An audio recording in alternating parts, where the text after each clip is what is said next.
तो साथियों, आज हम सुनेंगे गुरुवार की व्रत कथा। इस कथा को सुनने से घर में सुख शांति और समृद्धि होती है, आपको पुत्र की प्राप्ति होती है, साथ के साथ आपकी जो भी मनोकामनाएं हैं वो पूरी होती है, अच्छा वर प्राप्त होता है। तो इस कथा को पूरे ध्यान से और शांत चित्त मन से सुने, तभी आपको इस कथा की पुण्य की प्राप्ति होगी। तो आइए कथा आरंभ करते हैं।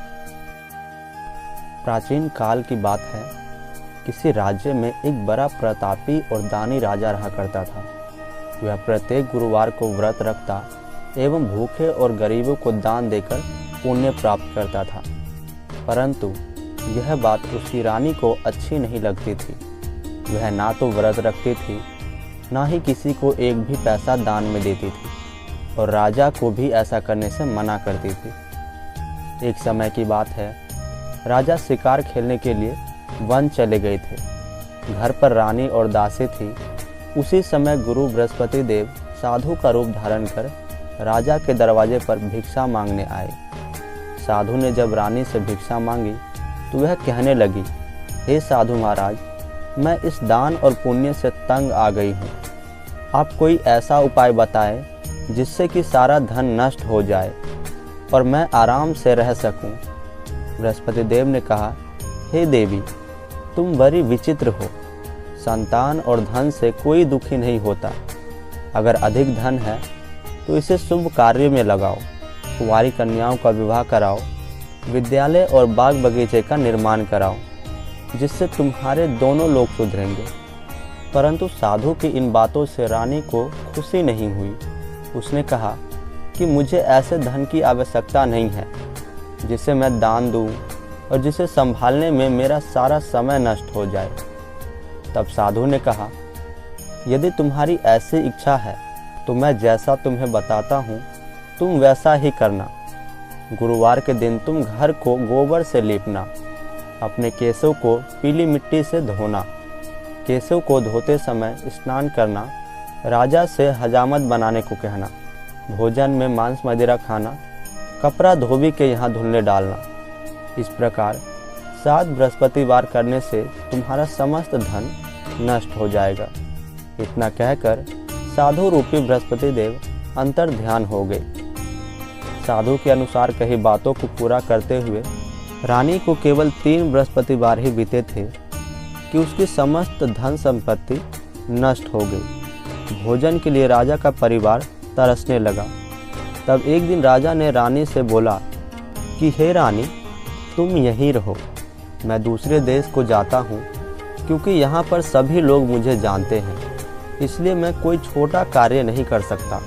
ऐसा कहकर राजा परदेश चला गया। वहाँ वह जंगल से लकड़ी काट कर लाता और शहर में बेचता। इस तरह वह अपना जीवन व्यतीत करने लगा। इधर राजा के परदेश जाते ही रानी और दासी दुखी रहने लगी। एक बार जब रानी और दासी को 7 दिन तक बिना भोजन के रहना पड़ा तो रानी ने अपनी दासी से कहा, हे दासी, पासी के नगर में मेरी बहन रहती है, वह बड़ी धनवान है, तू उसके पास जा और कुछ ले आ ताकि थोड़ी बहुत गुजर बसर हो जाए। दासी रानी की बहन के पास गई। उस दिन गुरुवार था और रानी की बहन उस समय बृहस्पतिवार व्रत की कथा सुन रही थी। दासी ने रानी की बहन को अपनी रानी का संदेश दिया, लेकिन रानी की बड़ी बहन ने कोई उत्तर नहीं दिया। जब दासी को रानी की बहन से कोई उत्तर नहीं मिला तो वह बहुत दुखी हुई और उसे क्रोध भी आया। दासी ने वापस आकर रानी को सारी बात बता दी। सुनकर रानी ने अपने भाग्य को कोसा। उधर रानी की बहन ने सोचा कि मेरी बहन की दासी आई थी, परंतु मैं उससे नहीं बोली, इससे वह बहुत दुखी हो गई। कथा सुनकर और पूजन समाप्त करके वह अपनी बहन के घर आई और कहने लगी, हे बहन, मैं बृहस्पतिवार व्रत कर रही थी, तुम्हारी दासी मेरे घर आई। जब तक कथा होती है तब तक ना तो उठते हैं और ना ही बोलते हैं, इसलिए मैं नहीं बोली। कहो दासी, क्यों गई? रानी बोली, बहन, तुमसे क्या छिपाऊं, हमारे घर में खाने तक को अनाज नहीं था। ऐसा कहते कहते रानी की आंखें भर आई। उसने दासी समेत पिछले 7 दिनों से भूखे रहने तक की बात अपनी बहन को विस्तार पूर्वक सुना दी। रानी की बहन बोली, देखो बहन, भगवान बृहस्पति देव सबकी मनोकामना को पूर्ण करते हैं। देखो, शायद तुम्हारे घर में अनाज हो। पहले तो रानी को विश्वास नहीं हुआ, पर बहन के आग्रह करने पर उसने अपनी दासी को अंदर भेजा तो सचमुच अनाज से भरा एक घड़ा मिल गया। यह देखकर दासी को बड़ी हैरानी हुई। दासी रानी से कहने लगी, हे रानी, जब हमको भोजन नहीं मिलता है तो हम व्रत ही तो करते हैं, इसलिए क्यों ना इनसे व्रत और विधि पूछ ली जाए ताकि हम भी व्रत कर सके। तब रानी ने अपने बहन से बृहस्पतिवार व्रत के बारे में पूछा।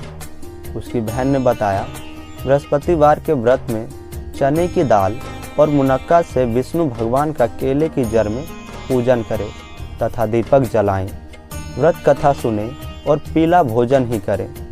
इससे बृहस्पति देव प्रसन्न होते हैं। व्रत और पूजन विधि बताकर रानी की बहन अपने घर को लौट गई। 7 दिन के बाद जब गुरुवार आया तो रानी और दासी ने व्रत रखा। घुड़साल में जाकर चना और गुड़ लेकर आई, फिर उससे केले की जड़ तथा विष्णु भगवान का पूजन किया। अब पीला भोजन कहाँ से आए, इस बात को लेकर दोनों बहुत दुखी थे। चूँकि उन्होंने व्रत रखा था, इसलिए बृहस्पति देव उनसे प्रसन्न थे। इसलिए वे एक साधारण व्यक्ति का रूप धारण कर 2 थालों में सुंदर पीला भोजन दासी को दे गए। भोजन पाकर दासी प्रसन्न हुई और फिर रानी के साथ मिलकर भोजन ग्रहण किया। उसके बाद वे सभी गुरुवार को व्रत और पूजन करने लगी। बृहस्पति भगवान की कृपा से उनके पास फिर से धन संपत्ति आ गई, परंतु रानी फिर से पहले की तरह आलस्य करने लगी। तब दासी बोली, देखो रानी, तुम पहले भी इस प्रकार आलस्य करती थी। तुम्हें धन रखने में कष्ट होता था, इस कारण सभी धन नष्ट हो गया, और अब जब भगवान बृहस्पति देव की कृपा से धन मिला है तो तुम्हें फिर से आलस्य होता है। रानी को समझाते हुए दासी कहती है कि बड़ी मुश्किल के बाद हमने यह धन पाया है, इसलिए हमें दान पुण्य करना चाहिए, भूखे मनुष्य को भोजन कराना चाहिए और धन को शुभ कार्यों में खर्च करना चाहिए, जिससे तुम्हारे कुल का यश बढ़ेगा, स्वर्ग की प्राप्ति होगी और पितृ प्रसन्न होंगे। दासी की बात मानकर रानी अपना धन शुभ कार्यों में खर्च करने लगी, जिससे पूरे नगर में उसका यश फैलने लगा। तो साथियों, ये थी आज की हमारी गुरुवार की व्रत कथा। उम्मीद है कि आपको ये कथा समझ आई होगी और पसंद आई होगी। अगर कथा पसंद आए तो इस कथा को लाइक ज़रूर करें और इसी तरह के और भी कथा को सुनने के लिए हमारे इस चैनल को सब्सक्राइब करके बेल आइकन को ज़रूर प्रेस कर दें। तो चलिए मिलते हैं इसी तरह के और भी नए भाग में। तब तक के लिए जय बृहस्पति देव महाराज।